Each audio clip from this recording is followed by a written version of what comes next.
Hello guys, this is Doc John the Dentist, and for today's video is mag-unbox tayo ng iPhone 14 Pro Max. Tingin nyo, worth it kaya siyang upgrade from the 13 Pro Max or baka masayang din yung pera natin? Let's see!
So if you're new to my channel, don't forget to subscribe and like this video, and also click the notification bell para ma-notify kayo whenever I upload new videos. Okay?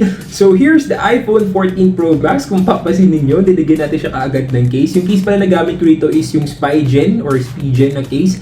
Dahil takot na takot ako magasgasan siya dahil medyo pricey yung phone natin. Okay? We have to consider pag bibili ka ng iPhone to sa Pilipinas, lalo na pag bagong release pa lang siya and hindi pa siya official na ilalabas sa Power Mac, medyo pricey talaga siyang bibili sa mga online sellers.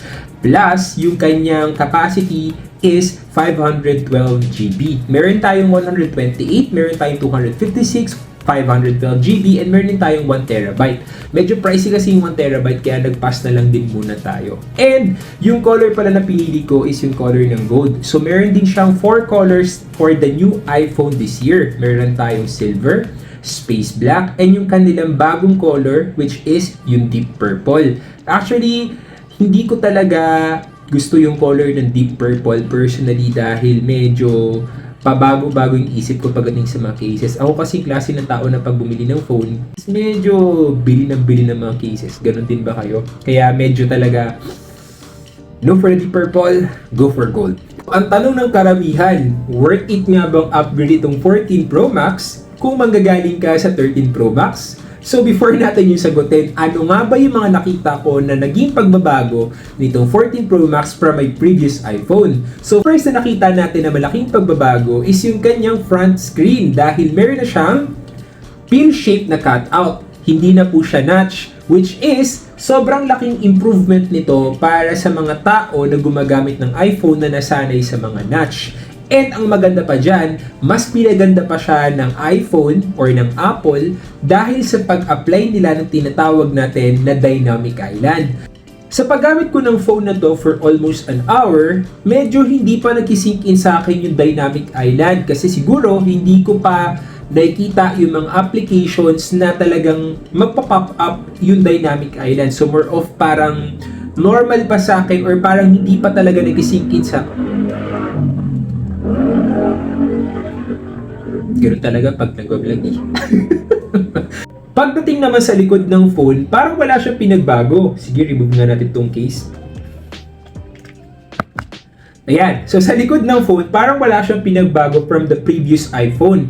Kasi almost same lang ng design. Pero medyo may malaking changes din siya pagdating sa camera. Yung cameras niya kasi is medyo nag-improve or malaki na rin yung naging improvement kasi from 12 megapixel yung kanilang main shooter is naging 48 megapixel na siya, which is malaking improvement na yun from Apple dahil for almost ilang years is laging 12 megapixel yung kanilang main shooter. Kung papansin din ninyo, hindi na rin nag-fit yung mga cases natin from the 13 Pro Max dahil mas malaki na rin yung kanyang camera. So, feeling ko naman malaki nag-improvement niya. Plus, isa na rin sa mga naging advantage ng this year's iPhone is yung kanyang super steady na video taking. So, maganda yun para sa mga tao na mahilig mag-vlog sa labas. Papakita ko sa inyo ng mga videos na gamit yung kanyang super steady na camera.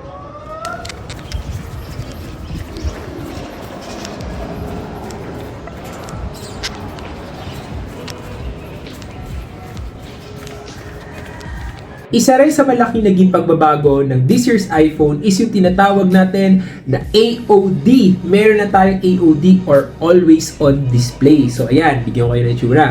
Ito, yung screen natin is naka-always on display yan siya. Ganitong itsura niya pag naka-on. Diba? So malaki yung pagbabago niya. Hindi lang siya simple na hindi lang siya yung yeah. Magka-flash ako ng mga sample pictures na kinuha ko from the 14 Pro Max.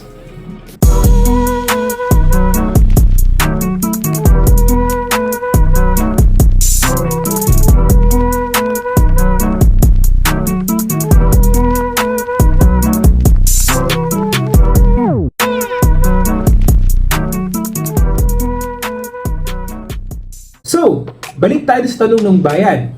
Worth it nga bang upgrade ang 14 Pro Max from the 13 Pro Max? For me, hindi siya ganun kalaking upgrade. Especially kung galing ka na sa sobrang powerful na 13 Pro Max.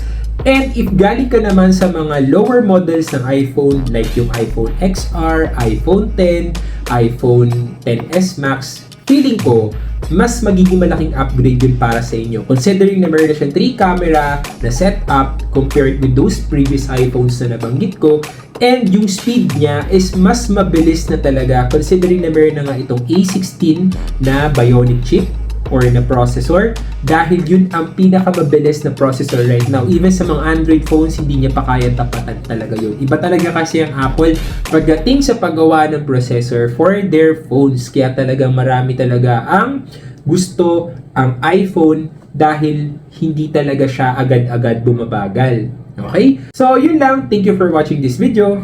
Ingat!